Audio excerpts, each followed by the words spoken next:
my suggestion is that the real difference between ancients and moderns is the difference between Christian and pagan in the first place.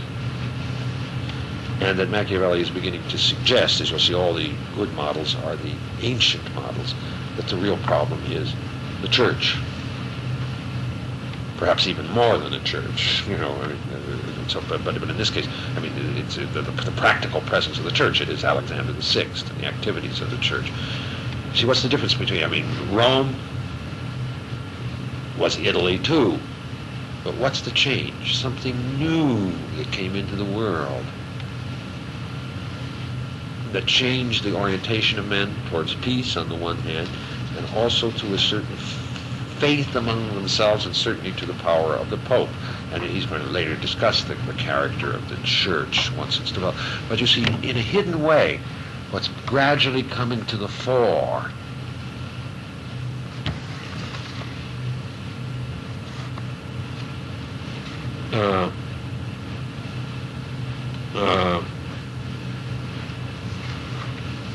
is that it is destructive of politics that the moderns are weak because of certain opinions they hold, more than anything else. And those opinions have something to do with that new revealed religion. That would be my suggestion. You're really implying that there is a distinction between pagan ethics and Christian ethics, or between pagan practice and Christian practice? Because certainly Aristotle, for instance, would not favor war as Roman practice would, or would just Rome. Yeah, good point. That's the reason why, of course, Machiavelli's break is very radical. Seems to break with paganism as well. Yeah, and paganism probably would not be the proper term to use. You say it's more an imitation of ancient practice. You see, it's ancient practice versus ancient theory. You see, I mean, it's not. No. That's the difference. Ancient theory did not have the same effect on ancient practice. That's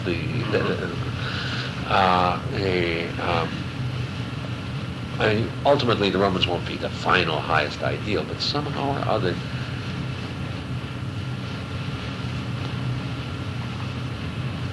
Christianity, which may have been connected with, or at least have a kinship with ancient theory, had more of an effect on statesmen, on the consciousness of statesmen. Now, I think he would argue, but we don't have to get into this now, that there is a considerable difference between ancient philosophical morality and modern, biblical revelational morality. But nevertheless, you can see he has to transform the whole moral tradition. That's the reason why he's so radical. At this point, that distinction between theory and practice isn't here. We have modern practice and ancient practice. What's the difference between ancient and modern practice? I'm suggesting that it's becoming fairly clear it's somehow connected with the church and keeping faith and so on. You can see that has something to do with the universal church. You see, the whole question that Louis was not the high priest of his country. The kind of problem that Henry VIII discussed. But it goes further than that. I mean, we'll just say it at this point that this sinner, Louis, obviously had some fear of hellfire, or at least the power of the Pope. I mean, perhaps excommunication wouldn't have bothered him from the point of view of the salvation of his soul, but certainly his people would not have, would have caused him trouble. That's that there was a power, a new kind of power in the world connected with the church, and that's what's perfectly clear here in this passage. And the two great problems, you see, although he goes into all these practical things, two things that emerge are, on the one hand, the primacy of peace, and on the conscience, the moral conscience of the rulers who aren't able to do what's necessary to rule. And he tells this little story in the end that sounds like name dropping, but clearly it's not.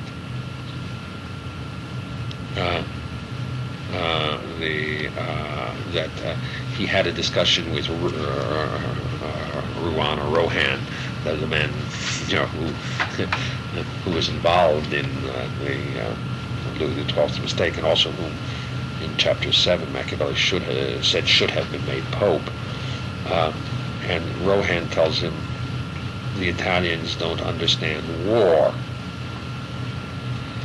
And Machiavelli responds to him, the French had no understanding of politics. And what's their lack of understanding of politics? They would not allow the church to gain so much power. This is a marvelous conversation to carry on with a cardinal. There's considerable humor in the.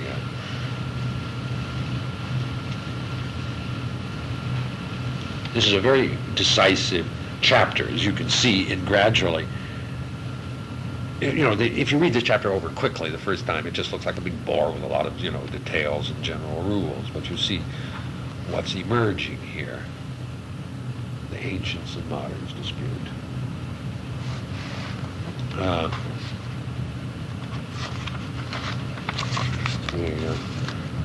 I realize I'm back in the United States. They're really keeping the places cold now, aren't they?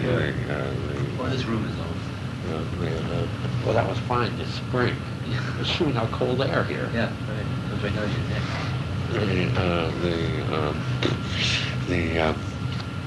This will harden us up in the good Roman virtue.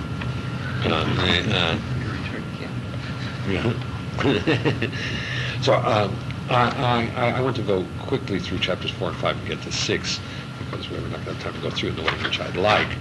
But you see, these details are so beautiful, and as much time as you can possibly spend with the students on this, because it precisely is the detailed understanding, because he very rarely teaches in general maxims, and his general maxims are not usually his real teaching.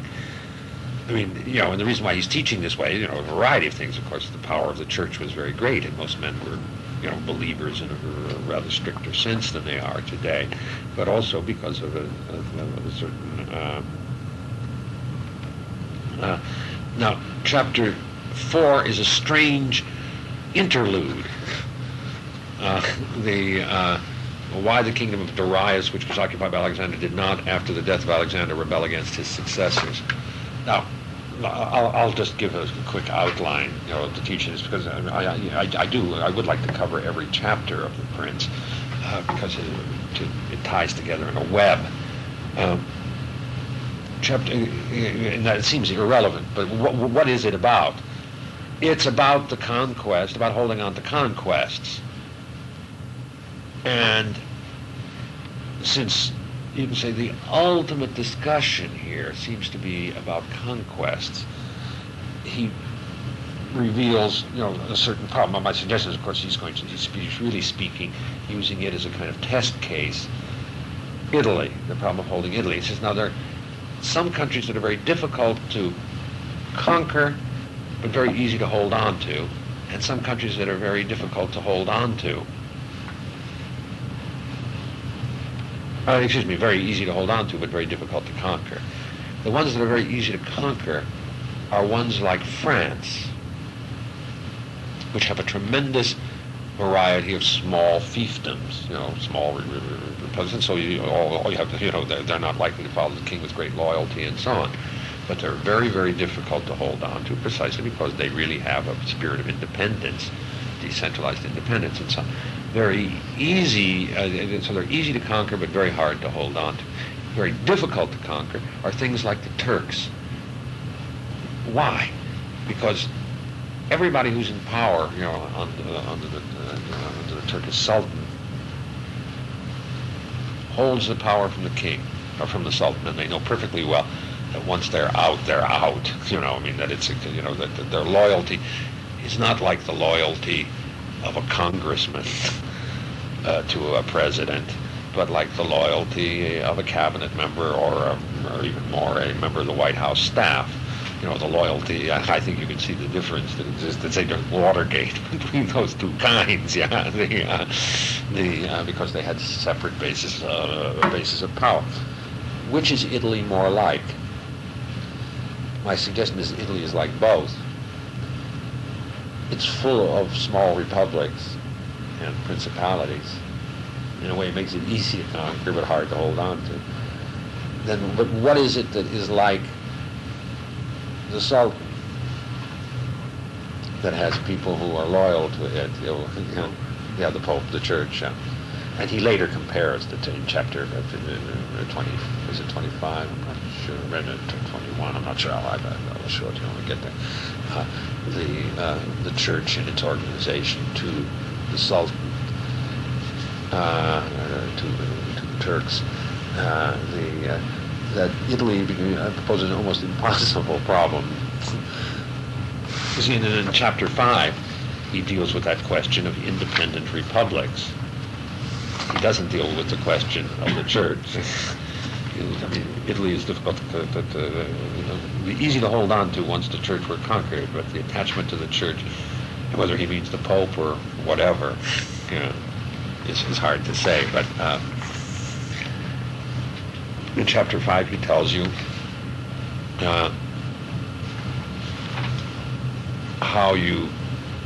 what you have to do to cities that were independent previously. And what does he say? It's really the first really brutal teaching, truly brutal. He says they have to be destroyed simply. No, that's a harsh teaching, and in some sense it's overstated. He talks about the Romans being the only ones who were really tough enough to do it. But of course that probably is true of the foundings of great nations, that the old have to be destroyed. I mean, of course we've had a little too much of that in modern times to swallow it very easily. But the point is, this of course ends up in a praise of republics. That has to be recognized. That Machiavelli is talking about the foundations, but he doesn't mean to say that principalities are the best. What does he say? In the case of republics, there is greater life, greater hatred, more desire for revenge. The memory of their ancient liberty will not and cannot allow them to rest. So that the surest way to destroy them, surest way is to destroy them or take up residence there. That's the last sentence of chapter 5. That's a praise of republics. It's important to remember that if Machiavelli, as I suggest in a way, is discussing the foundations of regimes, you have to do brutal things, but maybe one of the things, and you have to have princes in order to do it, but perhaps what you would want to do is establish republics. Now, we turn to chapter 6, which is the great. He's prepared us, you see, and we're at all new principalities, just by means of one's own arms and one's own virtue. Virtue is a terribly important word to keep using here. The students will, say, along with the translators, you shouldn't read virtue. It means the Renaissance idea of virtue, which is courage or something like that, or cleverness. That's all a lot of hogwash. The word virtue, he uses the word virtue is virtue. Now the question is what the content of virtue is. Machiavelli moves between a new interpretation of virtue and the old one. Sometimes he uses virtue as chastity. Sometimes he uses virtue as killing somebody. And it only becomes alive as he uses it, because he's showing, he's making a real transvaluation of values, a real transformation of moral things. And so here this is the first chapter that touches on his greatest theme. And what is his greatest theme? The founders of new modes and orders, he calls it. And he said, and he takes the greatest possible heroes.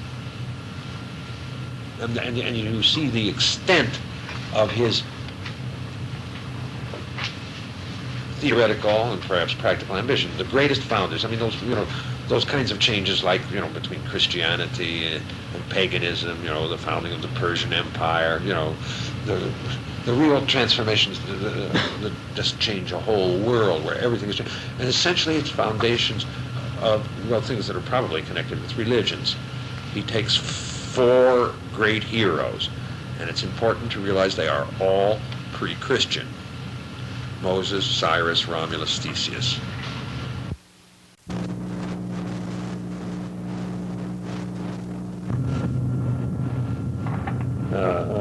Of the things God had commanded him. He still should be admired, if only for that grace which made him worthy of speaking with God. He's being very pious. He includes Moses among the list of the great founders. But let us consider Cyrus and others who acquired or founded kingdoms. You will find them all admirable, and if their particular actions and institutions are examined, they do not appear to differ from those of Moses, who had so great a preceptor. So the point is, a purely human understanding, you don't really need that great preceptor in order to do what Moses did. That's the first, obviously kind of blasphemy, but done with very, with very considerable grace, as Machiavelli does. And then Machiavelli is the person who is telling the real way of being a founder. So what does that mean to say about what he's doing? He is taking the place of that other great preceptor. You see, I think you will find that the Bible does not tell you very much about the kinds of things Machiavelli tells you about. But since Machiavelli says these are the things you have to know, what is Machiavelli suggesting? A kind of new Bible. What? You got it. This is his. Well, the extent. You see, there has been an attempt in recent years, as people try to make everybody else conventional, to say that Machiavelli was really a conventional believer, but who dealt only with politics. I believe that's impossible if you look at it with any care. It's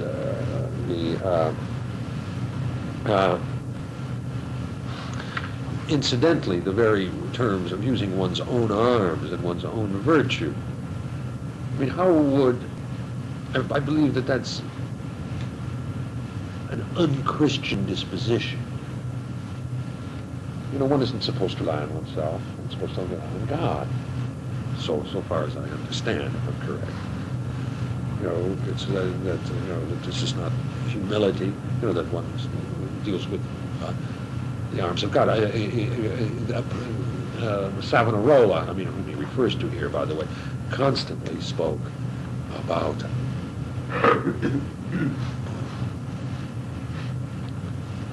the vanity of one's own virtue and so on, the sinfulness,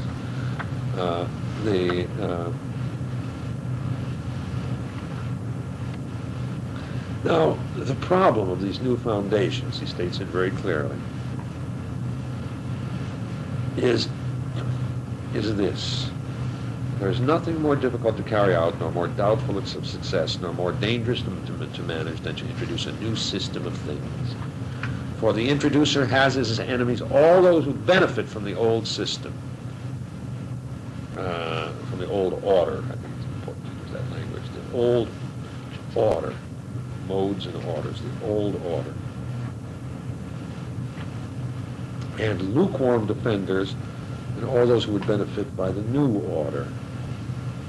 See, you have the contented, you see, since he's suggesting a whole world in which new religions come about, I think you have to say he's in a way suggesting a new religion. And there are those who are satisfied with the old religion, and then what about those who don't like the old religion? They are lukewarm because they are afraid of their adversaries who have the law on their side, and partly from the incredulousness of men in general, who do not really believe something new unless they actually have had experience with it. Therefore, it happens that whenever those who are enemies have the occasion to attack, they do so with the fervor of partisans, and those others come to the defense lukewarmly, so that both the prince and his friends are in danger. So great foundations are very difficult. Now, Machiavelli is very silent in this chapter about what Moses, Cyrus, Theseus, and Romulus did. You'll see it. But what he puts, but he does give this general formula, which is one of the most famous formulas in the Prince. Unarmed prophets always fail.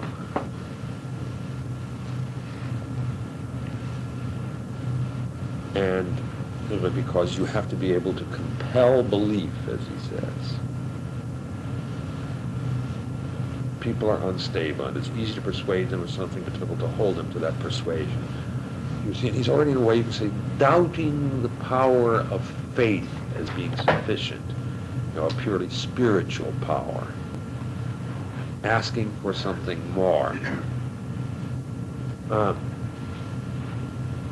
And he takes as an example of an unarmed prophet Savonarola.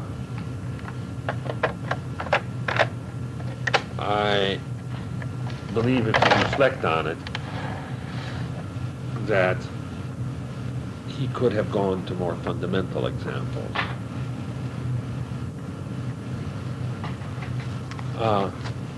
What I mean to say is, obviously Jesus was an unarmed prophet. You take Savonarola, who was an unarmed prophet. But then that raises the whole question, can you really have considered that Jesus was a failure, even from his own terms, within his own terms?